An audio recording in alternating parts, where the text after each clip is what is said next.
taxes. Let's speak now to Andrew Montford, Director of Net Zero Watch. I mean, look, when it comes to this, Andrew, I sort of think, well, fair play. And I'm sorry if people listening have an electric vehicle and think, well, that's not OK because I deliberately bought a vehicle that doesn't pollute.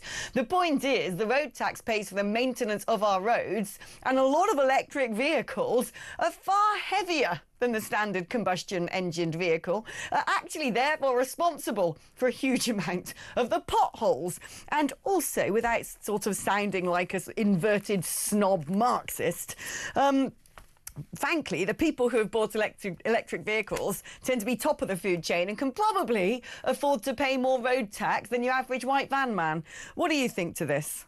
Yeah, that's certainly true. I mean, the EVs are really just a toy for rich people, and this is what the government does. They try to incentivize people to take on these green technologies with subsidies and sort of cost reductions of various kinds, but eventually they have to take them away. So it's not just the EVs. You see this on the heat pumps as well. They'll give you a subsidy for putting in your first heat pump, so it doesn't look quite so much more expensive, but when you come to replace it, there's no more subsidy. So then you get hit with the full whack. So all these people who've been putting in heat pumps for the last 10 years or whatever are going to get a nasty surprise in 10 years' time when they come to replace it.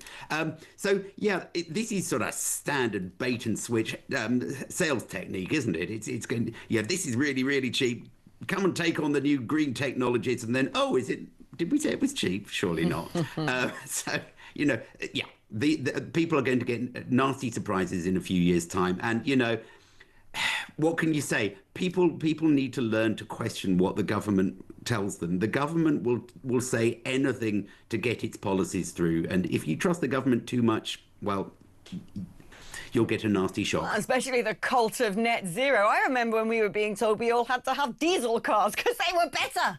Do you remember that? The whole sort of, diesel, it's a much cleaner fuel. And then about, 2 seconds later, well, we've got to get rid of all the diesel cars because they're dreadful, they're carcinogenic. Frankly, EVs are a con. Stick with a combustion engine is my advice. Frank, as well, this whole idea that you're saving the planet, when you look at the amount of CO2 and emissions needed and the use of sort of child slaves in all of the rare earth mineral mines in order to create one of these batteries. It's just, it's a load of baloney. Yeah, and we're going to get another nasty shock when we have to start recycling EV batteries. That is going to be a horrendously expensive and probably horrendously polluting process as well. And it's a disaster coming. It is indeed. I'm just waiting for biofuel to hit the market, and all the combustion engines will live a long and happy life, and the EV will be remembered as fondly as the compact disc. Let's talk now, though, about what Richard Tice was saying yesterday. He is playing down the idea that climate change is man-made, essentially suggesting it is garbage. I mean, that's a pretty unfashionable viewpoint these days, and it's almost sort of buying into a conspiracy that all the academic reports out there and articles in journals and all the university departments doing research are all in on some kind of secret plot.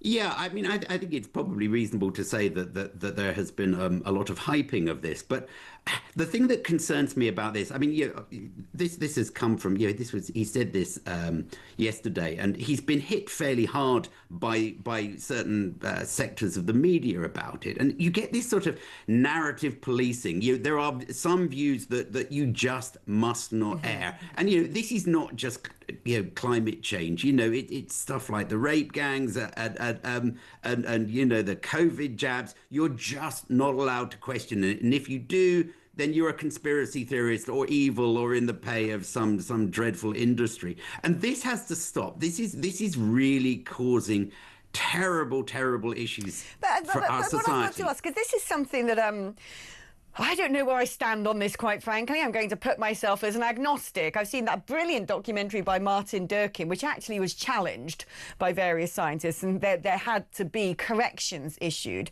But it did raise questions about the impact of man-made, the man-made impact on climate change, and sort of, looking at the Earth's climate over a sustained period of time. It has had massive fluctuations. But then on the other side, I sort of think, well, look, there are so many departments departments now and scientists, whether they be geologists or meteorologists or biologists, who are all sort of going out there and using scientific equipment and spending a lot of money on getting empirical data, who are saying, no, no, there is something to see here. And that's the circle I can't square when people turn around and say, no, no, no, it's a load of garbage. Yeah, I mean, you are probably in quite a sensible position here. There are scientists out there collecting data, and yes, it does look like the world is warming. But on the other side of that, you can say, well, yes, it's warmed in the past as well. And they say the warming is unprecedented, and I don't think that's true. There was a period hundreds of thousands of years ago called the Younger Dryas, when they think it probably warmed by between 4 and 10 degrees in various places around the world in the space of a few decades, so much faster than with the warming we've seen today. So I think there are lots of arguments to be had here, and this comes back to the narrative policing point, doesn't it?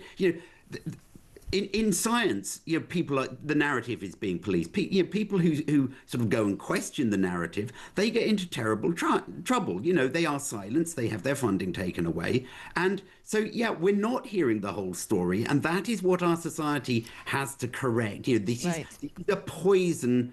And it's surely, it's important to understand the full story if we're going to know how best to tackle whatever might be going on. It's interesting, as she puts a grape in her mouth. I was, when reading up about this and the sort of climactical changes that have happened in the world over the course of various centuries, I found out that in the sort of Renaissance period, there were vineyards all around London. So warm was it back then.